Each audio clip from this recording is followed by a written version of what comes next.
வணக்கம். வணக்கம். சார், இந்த அப்பார்ட்மெண்ட்ஸ்க்கெல்லாம் எப்படி எர்த்திங் பண்ணிட்டு இருக்கீங்க, அதை பற்றி கொஞ்சம் சொல்லுங்களேன்.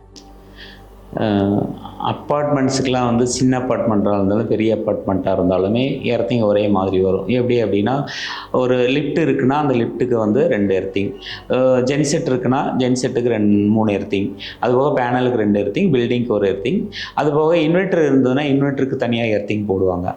நம்ம பெருசு சிறுசுங்கிறத விட காமனாக வந்து இந்த எர்த்திங் இவ்வளோ வந்துடும்.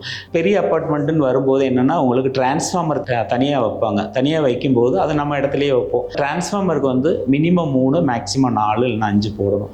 5 போட்டுட்டு அந்த டிரான்ஸ்ஃபார்மர்லேருந்து நம்ம பேனல் போர்டுக்கு இழுக்கும்போது பேனல் போர்டு வந்து எப்படி நம்ம செப்பரேட் பண்ணி கொடுக்குறோம், சிங்கிளாக கொடுக்குறோமா, டபுளாக கொடுக்குறோமா, ட்ரிபிளாக கொடுக்குறோமா அப்படிங்கும்போது அந்த ஒவ்வொரு பேனல் போர்டுக்கும் 2 எர்த்திங் கம்பல்சரி கொடுக்கணும். கொடுத்துட்டு டோட்டல் பில்டிங்க்கு ஒரு பில்டிங் எர்த்திங்னு சப்போர்ட்டிங் கொடுத்திங்கன்னா அது பெட்டராக இருக்கும்.